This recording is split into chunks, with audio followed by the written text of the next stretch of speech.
안녕하십니까, 이진우입니다.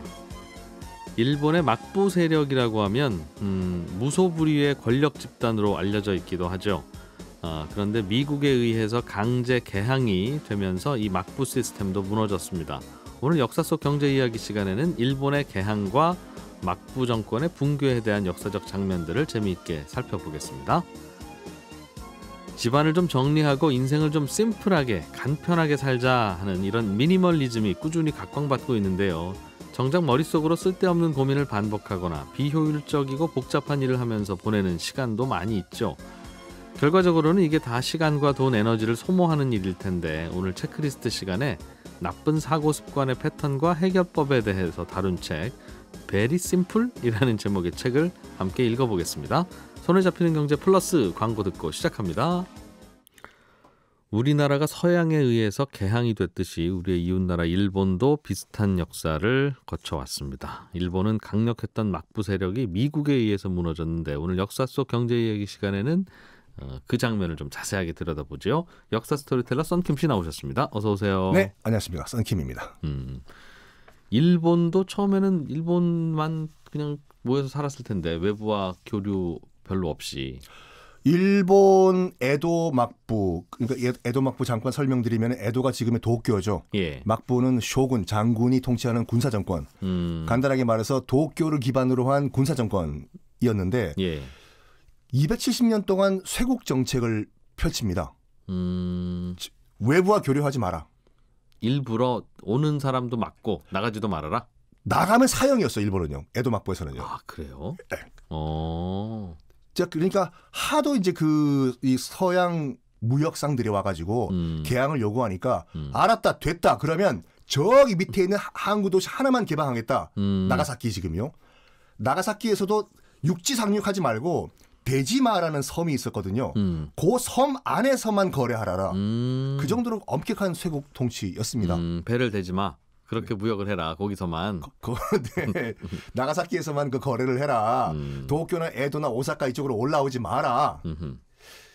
그런 쇄국 통치를 엄청나게 하던 일본에서도 이제 한계가 온 거예요. 그러니까 1853년에 이제 그 매튜 페리 미국 함장이죠. 예. 흑선을 끌고, 증기선이죠. 딱 지금 도쿄 앞바다에 나타났어요. 뿡. 헬로우. 개항하라.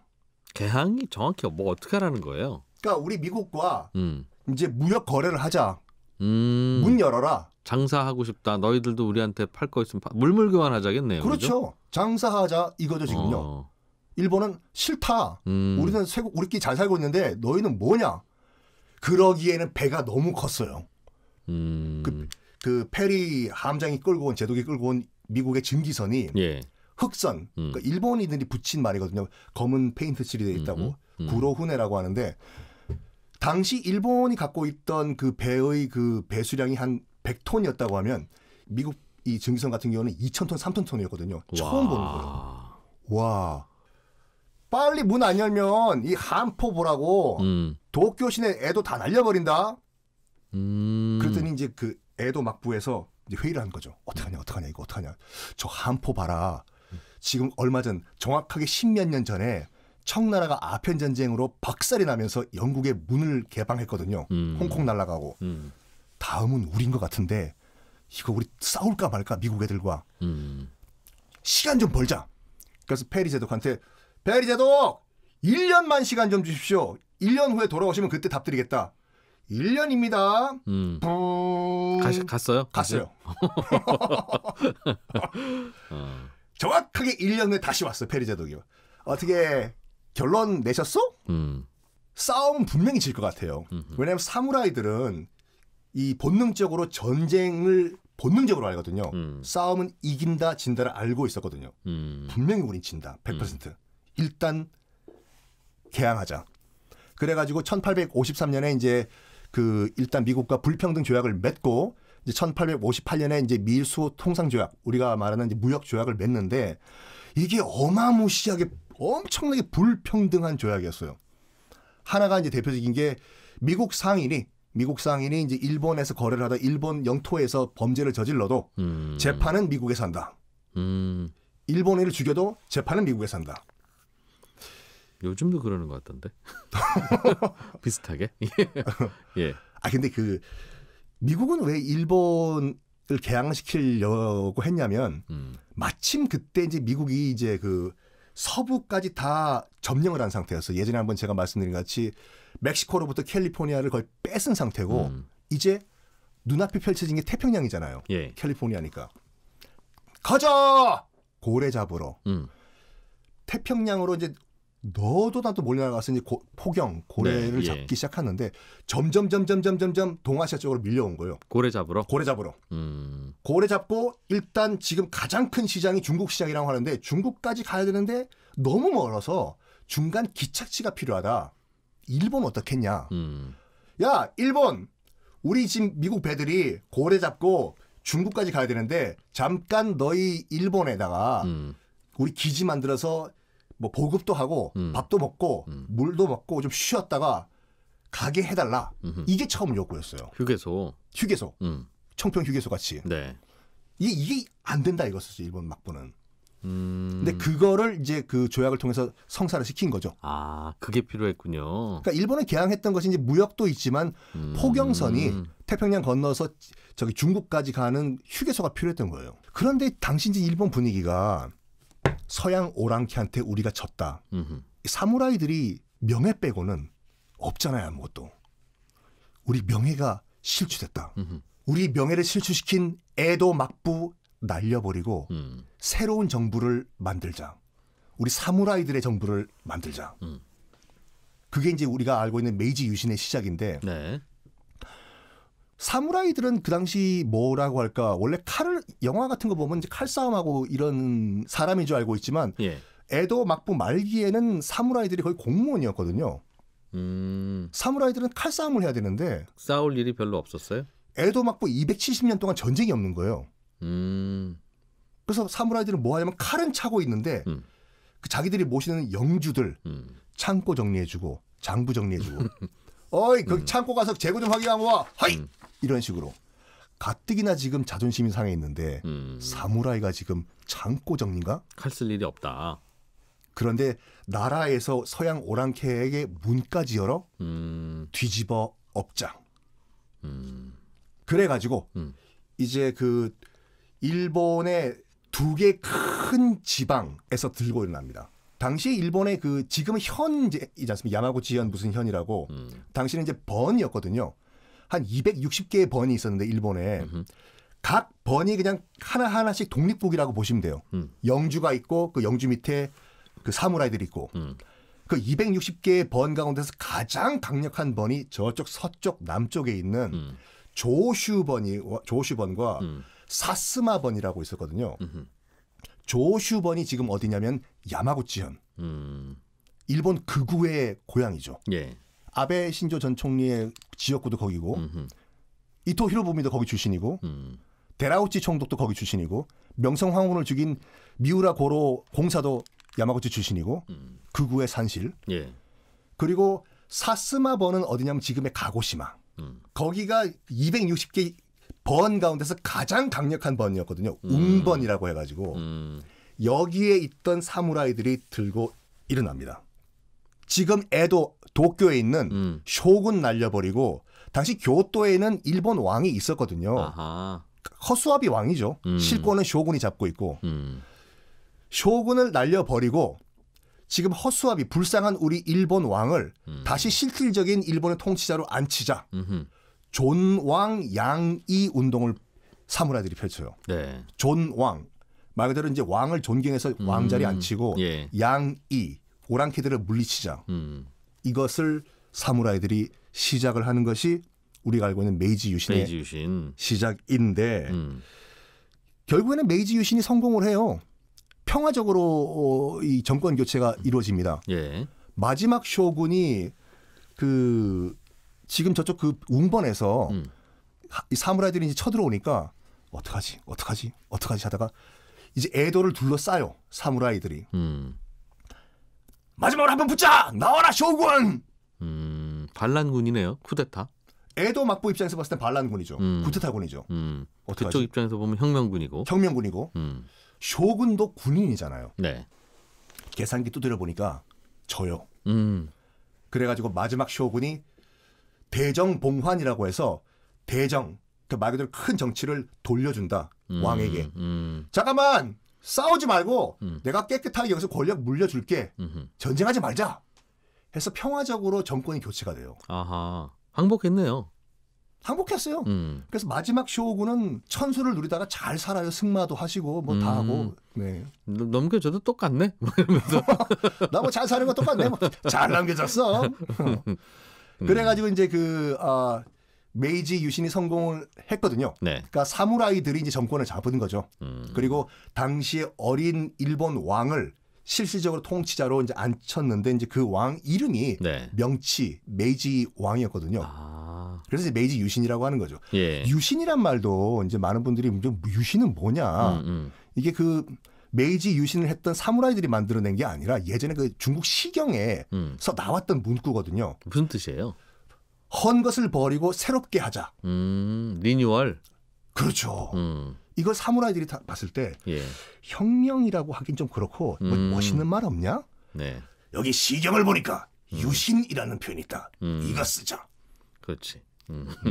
덜 과격해 보이면서 그렇죠. 바꾸는 느낌도 좀 있고. 구테타, 혁명이라고 하긴 좀 약간 뭐라고 할까. 나중에 알겠습니다. 역사적으로 오해 소지가 있을 수가 있으니까 대충 유신으로 하자. 리모델링을 한 거죠. 그리고 메이지 유신을 성공시킨 사무라이들이 모여서 또 회의를 해요. 앞으로 신정부를 어떻게 우리가 이끌어야 되나. 네. 메이지 리모델링 조합. 조합장. 조합장 이름은 지금 말씀드려야 돼요. 네. 사이고 다카모리라고 해서 지금 아까 말씀드렸던 사스마번, 네. 지금의 가고시마 흑돼지, 거기 출신의 사무라이였거든요. 네. 지금도 가고시마 가시면은 이런 말을 해요. 가고시마에서 흑돼지랑 사이고 다카모리 욕을 하면 죽는다. 흑돼지는 가고시마의 자랑이죠. 자랑이고. 그리고 사이고 다카모리를 욕하면은 진짜 죽는다. 이런 말이 있을 정도로 지금의 가고시마, 당시 이제 사스마의 대표적인 이 사무라이였는데 예. 회의를 해요. 앞으로 이 메이지 신정부가 어떤 방향으로 나가야 될까? 원래 전통 방식, 일본 전통 방식으로 우리가 나라를 이끌어야 되냐? 아니면 우리도 서구화를 할 것인가? 치열한 논쟁을 벌이다가 우리도 서양화하자. 적을 따라잡으려면 우리도 적과 똑같이 해야 된다. 예. 이렇게 결론이 나버려요. 그럼 첫 번째로 뭘 하냐면 머리 다 깎고 우리도 턱시도 입고 우리도 서구식 학교 시스템 만들고 철도 뚫고 전기 전화 놓고 다 하자. 정말 나라를 180도로 뒤집어 엎어요. 근데 결정적으로 뭘 하냐면 징병제하자. 네. 서구같이. 여기에 사무라이들이 반발하는 거예요. 칼은 원래 네. 우리 사무라이들만 잡아야 되는 것인데 일반 평민들과 농민들도 칼 잡는단 말인가? 우리가 저 평민과 농민과 겸상을 해야 돼? 진짜로 반발한 거예요. 우리 명예는 뭐가 돼? 안 돼. 징병제만큼은 절대 안 돼. 칼은 우리 사무라이들만 잡아야 된다. 나라는 우리가 혼자 알아서 지킬게. 그렇죠. 무력은 우리만 잡아야 되는데 무슨 징병제냐고. 여기에 또 메이지 정부가 고민에 빠진 거예요.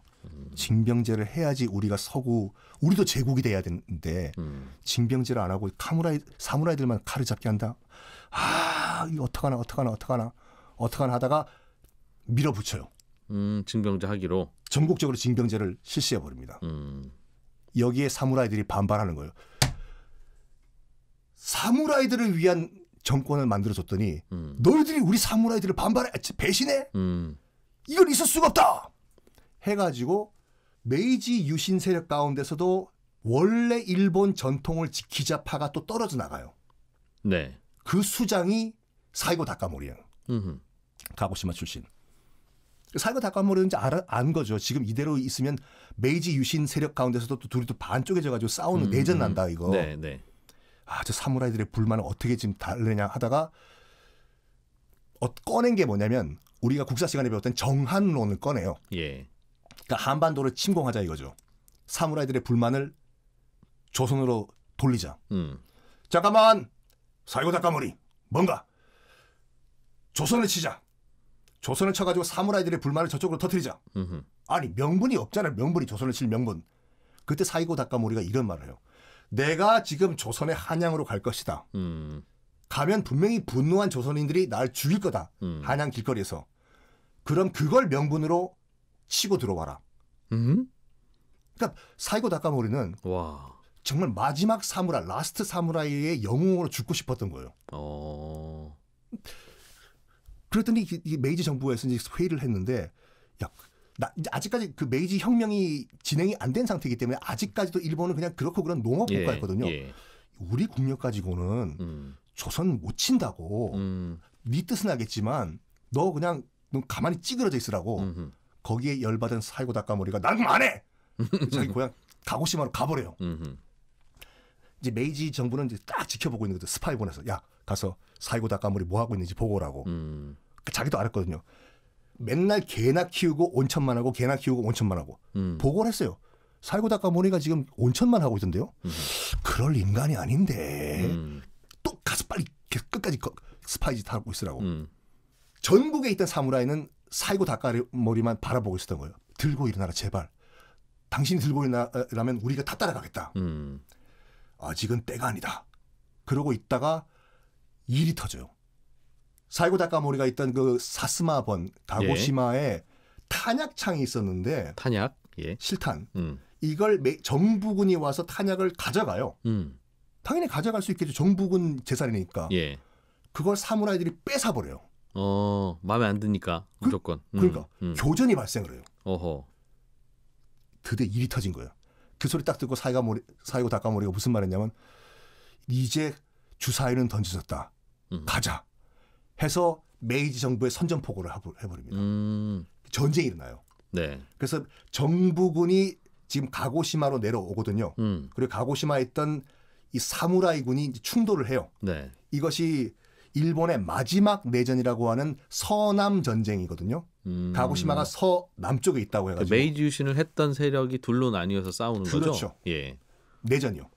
세이난 전투라고 하는데 가고시마 지금 큐슈 전체에서 이제 치열한 전투가 벌어집니다. 예. 근데 아무리 군사훈련을 잘 받은 사무라이라고 하더라도 이쪽은 칼이잖아요. 저쪽은 아무리 훈련을 못 받은 농민군이라고 하더라도 총이잖아요. 네. 총과 칼 싸움에서는 총이 이기거든요. 사무라이군이 대패를 해요. 아, 징병제로 끌어들인 농민에게 총을 줬군요. 정부군이니까. 예. 신식 군대화 시켜가지고. 그래서 사이고 다카모리는 지금 가고시마의 근처에 있는 한 산 속에 이제 그 숨어 들어가가지고 최후의 저항, 400명이 마지막 사무라이들이 저항을 하는데 총을 맞습니다. 사이고 다카모리가. 자기가 죽을 걸 알고 있어요. 그래서 나는 사무라이로서 마지막 명예를 지킬 것이다. 정부군에 난 포로가 안 된다. 옆에 있던 부관 보고 칼을 주면서 자기 칼, 내 목 치라고. 그래서 산속에서 딱 죽어요. 요거를 모티브로 해서 그린 영화가 바로 얼마 전에 우리 한국에도 왔던 톰 크루즈가 주연했던 와타나베 켄 톰 크루즈가 주연했던 라스트 사무라이. 그 라스트 사무라이가 바로 지금 말씀드렸던 사이고 다카모리였습니다. 그 영화에 나왔던 맨 마지막 전투 장면, 네. 그게 바로 서남 전투였어요. 그럼 그분은 나라는 우리 칼든 사무라이들이 지키는 것으로 충분하고 우리는 그 명예를 갖고 싶다.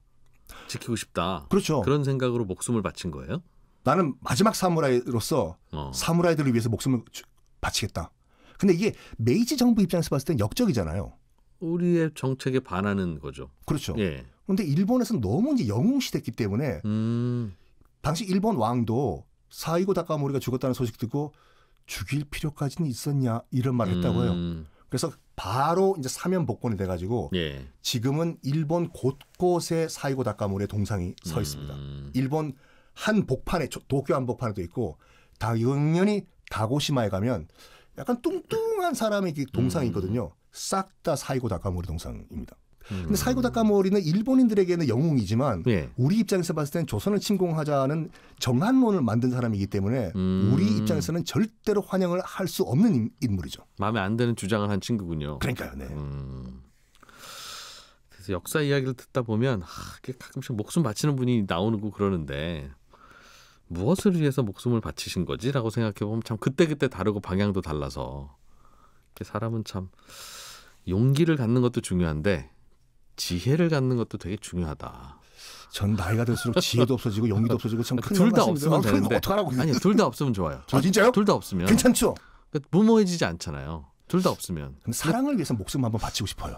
그건 항상 always고 네. 둘 중에 하나만 있는 게 문제다. 아, 예. 용기만 있건 지혜만 있건 그게 문제다. 네, 둘 다 없으면 괜찮고 둘 다 있어도 괜찮은데 우리 기자님은 둘 다 있고 또 사랑에 또 목숨까지 바치시지 않습니까? 항상 저는 사랑이 넘버원이죠. 알겠습니다. 인생 별거 없다. 네. 역사 스토리텔러 썬킴 씨였습니다. 고맙습니다. 감사합니다. 네, 1부 재밌게 들으셨고요. 저희는 2부로 바로 이어오겠습니다. 고맙습니다. 정리가 안 된 책상이나 서랍장에서 필요한 물건을 빨리 찾는 건 참 어렵죠. 뭐 책상만 그렇겠습니까? 머릿속도 정리가 잘 안 돼 있으면 논리적인 사고를 한다든가 또 어떤 해결책을 찾아내는 게 더 어려워질 겁니다. 오늘 체크리스트 시간에는 사람들이 이런 고민을 많이 했던 모양이에요. 정리해서 잘 그때그때 꺼내 쓰는 법, 이거를 정리해 놓은 책이 있네요. Very Simple이라는 책 함께 읽어보겠습니다. 김치형 경제뉴스 큐레이터 나오셨어요. 어서 오십시오. 네, 안녕하세요. 예, 뭔가 좀 삶을 단순화하고 머릿속도 좀 정리 좀 하고 살자 그 얘기예요. 네, 물건을 꺼내 쓰자는 얘기는 아니고요. 머릿속에서 이 복잡한 생각들, 어떤 문제를 해결하고 싶을 때 복잡다단한 생각들이 머릿속에 너무 많아가지고 해결점을 못 찾을 때가 있잖아요. 이걸 좀 손쉽게 구조적으로 빨리 찾는 방법을 알아보자라는 거고요. 네. 책 제목이 베리 심플이니까 오늘 베리 심플하게 제가 좀 설명을 한번 드려볼까 합니다. 안 그래도 저 지인 중에 네. 그 미니멀 인테리어를 추구하는 친구가 하나 있어요. 아, 네, 네. 정말 갔더니 그 집에 오라고 해서 갔는데 네. 식탁에 의자가 하나뿐인 거예요. 본인 혼자 산다고. 아, 네. 거참 극단적인 미니멀리즘이더군요. 네. 어쨌든 가서 그래서 뭐 앉아서 먹었습니다만. 네, 이 책에서도 이제 이 저자가 주장하는 게 미니멀 사고라는 용어를 사용을 하거든요. 그러면서 말씀하신 것처럼 미니멀리즘 또는 미니멀리스트라는 거하고 비교를 조금 해줍니다. 그러니까 미니멀 사고라고 하는 게 보통 이제 우리가 말하는 이 미니멀리즘이나 미니멀 라이프를 사는 것과 똑같이 생각하면 조금 차이가 있다. 그러니까 최소한의 물건으로 사는 삶을 우리가 보통 미니멀 라이프라고 얘기를 하죠. 네. 그러니까 뭐 캐리어 하나에다 담길 정도의 물건만 가지고 산다 뭐 이렇게들 얘기를 하는데 네. 뭐 생각도 비슷하겠지만 삶이라는 거는 물건을 진짜 버리고 사는 삶이잖아요. 근데 머릿속에 있는 생각 나의 지식을 다 버리라는 얘기는 아니고 이 미니멀 사고라는 거는 복잡한 머릿속의 모든 것 중에 꼭 해야 될 것들만 빨리 구조적으로 찾아서 필요한 것들을 생각하지 말고 핵심적인 것만 생각하자. 그게 바로 미니멀 사고다 이렇게 얘기를 하죠. 그래야 복잡해지지 않아지고. 예, 그리고 해결책도 단순하고 진짜 해결책이 나온다라고 주장은 하고 있습니다. 이 저자는 사실 뭐 강의를 많이 다니는 강의를 하는 사람이고요. 강사고요. 네. 보통은 논리적 사고에 대한 강의를 많이 하러 다니는데 하다 보니까 생각보다 사람들이 잡다한 생각 때문에 해결책을 못 찾는 사람들이 많구나를 느끼고 그렇다면 이걸 어떻게 해결해 볼까 하다가 이 미니멀 사고라는 방법을 찾아냈다라고 본인은 얘기하죠. 생각도 단순해지면 좋아요. 삶이 단순해지면 좋다. 주변에 뭐 이런 네. 잡동산이 없고 네네. 소유하고 있는 물건도 적으면 뭐 깨끗하고 좋긴 하더군요. 생각도 정말 그래요? 장단점이 있을 것 같습니다. 여기서도 이제 대척점에 있는 거를 MNICE라는 문제 해결의 전략적 접근법이라는 것도 이제 얘기를 하거든요. 네. 근데 여기서 말하는 미시라는 접근법은 그러니까 보통 온갖 경우의 수를 다 고려를 해서 거기에 무슨 일을 해야 되는지를 다 찾아내는 사고적인 접근법을 저희가 MNICE, 미시라고 보통 접근법을 얘기한답니다. 근데 예를 들면 뭐 좀 문제가 그렇긴 하지만 애인이 없다는 문제를 논리적으로 해결해 봐라 그러면 애인이 왜 없을까? 이 사람이 애인이 없는 이유는 뭐 좋아하는 사람이 있어서 또는 좋아하는 사람이 없어서 그러면 좋아하는 사람이 있는데 고백할 용기가 없어서 아니면 상대방이 애인이 있어서 여기서 또 다시 경우의 수를 생각해서 용기가 없다면 왜 없어? 예, 용기가 없으면 왜 없어? 내가 뭐 학력이 좀 딸려서 또는 돈이 없어서 외모에 자신이 없어 이런 것들을 다 경우의 수를 두고 모든 해결책들을 찾아보는 게 이제 미시 접근법이라고 하는데 복잡하죠. 저도 이런 문제들 있으면 네. 이런 식으로 막 원인이 뭔지 막 거슬러 올라가면 결국 다시 태어나야 되더군요. 사실은 근데 회사에서 일 처리하실 때 이렇게 많이 하세요. 자, 모든 경우의 수를 다 찾아봐. 그러거든요. 그러면 뭐 이렇게 이런 것들에서 다 이제 해결점을 찾아내고 결국에는 해결책을 도출을 하는데 이러다 보면 과정의 만족도는 늘 수 있다는 거예요. 우리가 모든 경우의 수를 다 찾아봤어. 응? 그러니 우리는 완벽한 해결책을 내놓을 거야라고 하지만 네. 정작 나오는 해결책은 단순하지도 않고 복잡하지도 않고 해결되는 해결책도 아니더라. 그러니 도리어 이 문제의 핵심이 무언지를 구조적인 원인을 찾아낸 다음에 네. 그 원인을 바로 해결해버리는 방법. 이게 미니멀 사고다 이렇게 얘기하죠. 우리 예를 한번 들어봅시다. 이거 듣기는 되게 좋은 얘기고 야, 이 세상 고민 다 해결될 것 같은데 네. 일단 머릿속에 들어와 있는 생각을 버리는 게 가능하냐. 저는 이것도 회의적이며 즉 버려지진 않겠죠. 잡동사니 버리는 거야 정말 야 친구야 나는 내 거 도저히 못 네. 버리겠다. 나는 어디 잠깐 나가 있을 테니까 네. 네가 와서 좀 정리 좀 해줘라 하면 다 버리겠죠. 근데 머릿속에 있는 걸 그렇게 시킬 수도 없고. 그러니까 약간 연습해야 된다고 얘기합니다. 그러니까 자꾸 복잡한 사고가 내 머릿속에서 혼돈을 주지 않게 네. 이 사고법을 연습해야 된다는 건데 그러니까 예를 들면 어떻게 아주 한다는 쉬운 거예요? 예는 이런 예. 거예요. 우리가 책상 정리가 잘 안 되는 이유는 뭘까요? 라고 생각을 해보면 사람들은 내가 원래 정리를 잘 못하는 사람이어서 또는 내가 너무 바빠서 또는 내 마음이 지금 너무 어지러워서 난 책상 정리가 안 되라고 생각하지만 사실 핵심은 구조적인 핵심은 정리 공간이 없거나 물건을 정리해줄 장소가 정해지지 않아서다. 네. 그럼 이걸 해결하면 사실은 이 책상 정리는 기본적으로 해결되는 거다. 이렇게 얘기를 하고요. 얼마 전에 우리나라에서도 오스템 임플란트에서 횡령사고 크게 났지 않습니까? 직원들의. 예, 그렇죠. 왜 자꾸 직원들의 횡령사고가 날까? 왜? 도덕적 해이라고 얘기 많이 하죠. 직원들의 도덕적 해이. 그러면 직원들을 계속 교육하면 이 문제가 해결될까? 아니라는 거죠. 구조적인 문제는 회사의 통제 시스템에 문제가 있는 거다.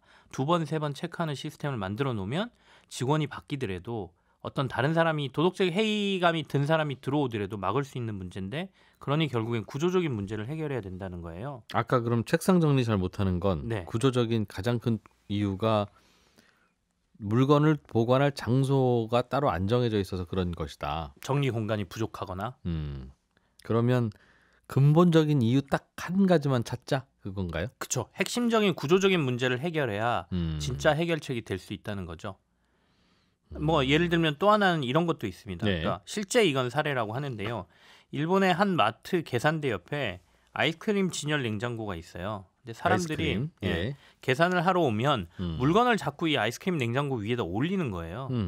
그러다 보니까 무거운 걸 올려서 이 냉장고의 유리가 자꾸 깨집니다. 네, 네. 그래서 거기다 경고문을 붙여놓죠. 무거운 거 올리지 마세요. 올리지 마세요. 또는 방송을 합니다. 올리시면 네. 이러이런 사고가 납니다. 근데 이 문제는 해결을 안 되죠. 근데 결국에는 해결한 게 그러면 냉장고를 치우면 되잖아라고 얘기하지만 이 마트는 거기서 많이 팔리거든요. 그러니까 앞에다 갖다 계산하기 놓으면. 전에 맞다 네. 아이스크림 하나 사가야지라고 하는 네. 그거 노린 거잖아요. 네. 그러니까 이거를 치울 수는 없고 그래서 이 냉장고의 유리판을 사선으로 만듭니다. 기울어지게. 아. 그러면 사람들이 물건을 물건을 못 못 넣는군요. 올리죠. 그러니까 이런 식으로 문제를 해결해야 된다라는 게 이 사람의 주장인 거예요. 이게 바로 미니멀 사고다 이렇게 얘기를 합니다. 야, 이건 미니멀 사고가 아니라 뭐 창의적인 사고를 해라 이런 느낌이 드는데요. 약간 뭐 그렇게 볼 수도 있고요. 네. 단순화하면 이게 되나? 어쨌든 사람들이 여기에 올려놓는 게 문제니까. 네네. 다른 방식으로 좀 생각해보자. 알겠습니다. 이런 저런 사례들을 많이 좀 소개해놨을 것 같아요. 이 저자는. 그래서 네. 이 저자가 보기에 미니멀 사고를 제일 잘한 인물이 스티브 잡스라고 얘기를 합니다. 그러니까 애플의 스티브 잡스를 얘기하죠. 그러니까 애플에서 스티브 잡스가 잠시 나갔다가 다시 애플로 돌아와서 아이폰을 만들면서 다시 애플을 세계적인 기업으로 만드는 과정에서 이 대표적인 미니멀 사고가 나타나는데 당시 복귀한 스티브 잡스가 2x2 매트릭스라는 걸 제시를 합니다. 그러니까 2 곱하기 2, 그러니까 4칸짜리를 딱 그 그림을 하나 그리고 위에는 데스크톱, 옆에는 휴대용 어떤 기기, 그러니까 모바일 기기를 그리고요. 아래에는 전문가, 또 하나는 일반인 이렇게 딱 4가지로 구분을 해버립니다. 그러니까 우리는 앞으로 데스크톱하고 휴대용 기기만 만든다. 제품은. 네. 그리고 이 제품은 크게 2가지로만 활용한다. 하나는 전문가에게 활용할 거 만들고 또 하나는 일반인에게 활용할 것만 만든다. 이렇게 만들어 놓고 모든 제품을 개발함으로써 총 4개의 카테고리 안에는 하나는 들어간다는 거군요. 네. 일반인용 휴대용인지, 그렇죠. 전문가용 휴대용인지, 일반인용 데스크톱인지, 전문가용 데스크톱인지. 네. 그러니까 시대가 변하는 것과 사람들이 뭘 필요하는지를 확실하게 구조적으로 이해를 하고 이걸 제시함으로써 애플이 세계적인 기업이 됐다라고 얘기하거든요. 이 분류가 뭐가 그렇게 감탄스러워요? 저는 이제 그 데스크톱하고 휴대폰을 분류한 건 휴대용 기기를 분류한 거는 그렇게 큰 인사이트가 있었다고 보지는 않는데 일반적으로 소비자를 분류하는 방법은 굉장히 많죠. 그러니까 업무용이나 가정용으로 분류를 할 수도 있고요. 또는 이게 고가 제품하고 저가 제품으로 분류할 수도 있고요. 네. 그다음에 남성들이 좋아하는 상품 또는 여성들이 좋아하는 상품으로 분류할 수도 있죠. 소비자를 구별하는 방법, 구분하는 방법은 많은데. 네. 근데 스티브 잡스는 딱 전문가하고 일반인으로 구분을 했잖아요. 그러니까 컴퓨터로 세상을 바꾸는 사람을 전문가. 예. 그로 인해 혜택을 누리는 사람을 일반인. 전 세계 사람을 딱 이 두 부류로만 딱 나눠버린 거예요. 그래서 전문가는 최고의 그래픽 기능과 최고의 처리 능력이 필요한 컴퓨터를 만들어서 주면 되는 거고 일반인들은 설명서 없이 인터넷을 이용할 수 있을 정도면 충분하다라고 해서 제품을 구별하다 보니까 네. 어떻게 보면 소비자가 필요로 한 게 딱 맞아 떨어지는 거죠. 애플 제품을 사면 그 누구도 다 만족하는 거예요. 전문가도 만족하고 네. 소비자도 만족하는. 그러니까 결국 이게 애플의 성공의 비결이었다. 이게 미니멀 사고의 핵심이다. 이렇게 얘기를 합니다. 그건 되게 의미가 있는 분류네요. 내 네. 주변에 있는 나의 고객이든 내 지인이든 어떤 기준으로 분류하느냐에 따라서 삶이 달라진다. 네. 제 주변에는 왜 벌써 웃으십니까? 자기 주변에 있는 분을 네. 나한테 돈 되는 분과 네. 나한테 돈으로 그 도움이 안 되는 분으로 나누어서 사람을 대하는 사람도 있어요. 네. 돈을 빼고 도움이 되는 사람과 도움이 안 되는 사람이 또 이렇게. 어떤 분은 자기가 살아온 궤적, 그러니까 자기 고등학교 동창, 뭐 대학교 같은 대학 나온 사람, 뭐 예를 들면 ROTC, 네. 자기하고 무슨 인연 있는 사람과 인연 없는 사람으로 나누어서 대하는 사람도 있고, 네. 뭐 자기보다 돈 많은 사람과 아닌 사람으로 대하는 경우도 있고. 그렇죠. 생각해 보면 그 구별법이 정말 사람마다 다르네요. 세상을 살아가는 자신만의 방법이기도 하고 이 사람의 어떤 그 세상을 개척해가는 방향 자세이기도 하고요. 그래서 그게 굉장히 중요할 것 같습니다. 그래서 그 얘기를 하고 있죠. 자영업하는 분들도 오시는 손님들을 네. 식당이라면 어떻게 구별하느냐에 따라서 메뉴도 달라질 수 있고 공간 배치도 달라질 수도 있고 네. 오래오래 먹는 분과 빨리 먹고 나가는 분 이렇게 고객을 구별하면 나 이거 메뉴랑 혹은 식당 배치를 어떻게 해야 되지가 나올 거고 아니면 비싼 거 먹는 분과 싼 거 먹는 분으로 나눌 수도 있고 혼자 오는 분과 여럿이 오는 분으로 나눌 수도 있고. 네. 그러니까 본인이 해결해야 될 문제가 뭔가를 먼저 생각하고 이 문제에 대한 근본적인 해결책을 구조적으로 바꿔야 될 게 있는지. 그러니까 방금 전에 손님을 분류하는 게 네. 내가 이 손님들이 안에서 먹는 분인지 아니면 포장해서 가시는 분인지가 중요한 핵심이라면 그 부분으로 해서 공간 배치를 해야 그렇게 구별을 되고요. 해놓으면 또 일이 훨씬 더 수월해질 수도 있겠죠. 아니면 대부분 안에서 식사를 하시는 분들이라면 그 안에서 더 매출을 낼 수 있는 구조적인 방법을 이제 고민을 해야 되는 거겠죠. 그러니까 그 자세부터 바꿔야 된다라고 얘기합니다. 나의 주변을 어떻게 네. 분류하느냐. 네. 그건 의미가 있네요. 또 어떤 내용 있어요? 지금 문제를 하나 내볼게요. 미니멀 사고 연습을 한번 해보시죠. 저도 읽으면서 많이 가르쳐주지도 않고 헛웃음이 좀 나왔던 내용이긴 한데 예. 냉정하게 생각해보면 또 맞는 말이기도 해서 예를 드는 거니 오해는 없으시기 바랍니다. 여기 예. 보면 자녀를 도쿄대에 보내는 방법이 무엇이 있을까라는 질문을 해요. 우리로 책에서? 치면 서울대죠. 좋은 서울대 나오셨잖아요. 대학 보내는 네. 방법 아이를 네. 우리 이진우 기자님 서울대 나오셨으니까 자녀를 서울대 보내는 방법 잘 아실 거 아닙니까? 일본도 우리하고 상황이 비슷해서 한때 자녀 3명을 모두 도쿄대에 보낸 어떤 어머니가 굉장히 이슈가 됐다고 합니다. 그래서 이분의 독특한 교육법이 높은 관심을 받았는데 네. 이 짧은 시간에 이제 우리 자녀를 서울대에 보내는 방법, 핵심적인 방법이 뭐가 있겠습니까? 그러려면 뭔가 미니멀한 사고를 해야 된다. 네. 근본을 찾아야죠. 생각나는 거 빨리 얘기하세요. 방송 시간 얼마 없어요. 아니 이건 이렇게 어려운 문제 답이 어떻게 심플하게 나옵니까? 근데 보통은 이제 저희가 뭐 공부를 열심히 시킨다, 뭐 학원에 보낸다, 뭐 어렸을 때서부터 무슨 교육을 시킨다 이런 얘기를 하지 않습니까? 그렇겠죠. 점수로 뽑는 대학이니까. 네네. 그러니까 예. 그 어머니라는 분도 3명을 다 도쿄대에 보낸 어머니도 뭐 그런 교육을 많이 했었거든요. 독특한 교육법. 근데 여기서 이 저자가 말하는 솔직히 우리가 근본으로 들어가 보자. 그러면 이 아이들의 아빠, 도쿄대에 그 3명 다 간 아이들의 아빠가 원래 도쿄대 출신이었어. 그럼 정말 근본은 아이들의 DNA 아니겠니? 내가 정말 아이를 도쿄대에 보내고 싶다면 공부도 가장 유전이다. 가능성 높은 방법은 도쿄대 출신과 어떻게 하면 결혼할지를 고민하는 게 방법이야. 굉장히 어떻게 보면 그 진짜 근본으로 가서 현실적인 결혼하기 전에 나중에 미래에 태어날 나의 아이가 네. 이른바 좋은 대학에 가게 하려면 어떻게 해야 되느냐. 네. 그리고 제2외국어를 아이에게 가르치고 싶다면 외국인과 사는 게 가장 핵심적인 방법이지. 네. 라고 얘기를 하고요. 좀 극단적이긴 하지만 어쨌든 운동선수로 키우고 싶다면 운동선수의 DNA를 받는 게 성공의 가장 1번이지 않겠느냐. 그래서 오해는 없으셔야 돼요. 제가 이거 예를 들면서 앞서 오해 없으셔야 된다고 얘기하는 약간 게 헛웃음이 나오긴 하네요. 네. 뭐 부자로 태어났어야 돼. 이제 이런 얘기하고 비슷하게 들려서. 너무 그렇지만 그 정도로 근본까지 들어가서 내가 고민하는 문제가 핵심의 구조가 어디에 있는지 그리고 어디를 해결해야 되는지를 보는 게 사실은 가장 중요하다. 그런 사고를 계속 연습해야 된다. 괜히 주변 때리지 마라. 이게 이 미니멀 사고의 핵심이죠. 노력을 해야 될 부분에 힘을 줘라. 네, 그렇죠. 그런 얘기네요. 어떻게 보면 선택과 집중이 필요한데 아예 포기하든가 아니면 정말 그게 중요한 목표라면 네. 결혼을 다시 하든가. 다시 하든가. 네. 그 이도 아니고 저도 아니면서 불만은 불만대로 쌓이고 그럼 얼마나 삶이 피곤하겠어요. 네. 빨리 포기하든가. 다시 하던가에 대해서는 저는 노코멘트 하겠습니다.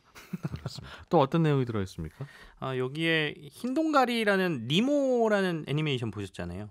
거기 보면 거기 주인공이죠. 니모를 찾아서 그 나오는 물고기. 예, 물고기. 예. 이 물고기가 말미잘 사이에서 사는데 이 말미잘은 그 독을 가지고 있다고 그래요. 촉수에서 그래서 원래 들어오는 물고기들을 다 죽인다고 하는데 이 흰동가리만 거기서 살 수 있다. 이거를 생물학자들도 못 풀었는데 일본의 한 고등학교 여학생들이 이 문제를 풀었는데 이게 미니멀 사고를 통해서 가능했던 거다. 이 문제를 풀었던 핵심은 공생관계라든지 독에 대한 흰동가리의 면역력 이런 복잡한 걸 생각한 게 아니고 네. 말미잘은 왜 물고기에게 독을 쏠까를 생각했던 일종의 근본을 찾아갔던 여기서 풀었는데 어떻게 이 물고기만 말미잘 옆에서 독을 견디나를 네. 생각하려면 그럼 왜 말미잘은 주변에다 독을 그렇게 쏘는지 네. 그 문제를 봤다는 거죠. 예. 눈도 없는 말미잘이 독을 쏘는 이유는 바닷물의 마그네슘 농도가 낮을 때 촉수에서 독이 나왔다는 거예요. 그러면 뭔가 마그네슘하고 관련이 있지 않을까 하고 흰동가리를 조사를 했더니 네. 흰동가리의 몸을 덮고 있는 점액에 굉장히 높은 마그네슘이 있더라. 그러니 마그네슘 수치가 높아지니까 말미잘은 독을 안 쐈던 거죠. 독을 쏘는데 무슨 이 친구가 이 흰동가리라는 물고기가 특별한 면역이 있어서 이런 게 아니라 네. 독을 왜 쏘는지를 찾으면 마그네슘이라고 하는 답이 나오니 거기서부터 접근하면 흰동가리의 비결을 알 수 있는 것이다. 네, 그렇죠. 그러니까 구조의 문제를 빨리 찾아내는 게 문제를 푸는 핵심이다. 그래서 이 여학생들은 나중에 이 말미잘 연구를 응용해서 해파리에게 쏘이지 않는 크림도 개발했다고 하네요. 일본에서 꽤 많은 상도 받고. 마그네슘 들어간 크림이었겠죠. 해파리의 독도 그런지는 모르겠는데 어쨌든 그런 근본적인 구조로 들어가서 이 크림도 개발해서 성공을 했다고 합니다. 그렇군요. 이 책에서 전해주는 좀 다른 또 어떤 이야기가 있습니까? 사실은 이제 문제 해결과 관련돼서만 제가 막 말씀을 드렸는데 이 미니멀 사고를 꼭 해야 될 이유는 저는 마지막에 이 작가가 그냥 뒤쪽에 써놓은 말 한마디가 굉장히 마음속에 와닿았었는데요. 그대로 읽어드리면 우리 인생에는 시간 제한이 있고 다만 그 끝을 누구도 모른다. 근데 의외로 내가 보니까 갑작스럽게 찾아오는 경우가 많더라. 그 남은 시간 동안 어찌됐든 상관없는 일에 분노하고 고민하고 생각해봐야 소용없다. 그러니 불평하고 생을 마칠 바에야 시간 낭비하지 마라. 네, 해결할 가치가 있는 문제를 빨리 발견하고 간단하게 해결하자. 이렇게 얘기하네요. 맞아요. 누군가도 그러더군요. 3년 전에 당신이 고민하던 것 중에 지금도 고민하는 게 혹시 뭔지 빨리 떠올려봐. 돈? 별로 없지. 별로 없지. 걱정은 대부분 그냥 사라지는 겁니다. 네, 맞습니다. 김치형 경제뉴스 큐레이터였습니다. 고맙습니다. 네, 감사합니다. 예, 손에 잡히는 경제 플러스 여기서 마무리하겠습니다. 저는 내일 아침 8시 30분에 다시 인사드릴 거고요. 지금까지 이진우였습니다. 고맙습니다.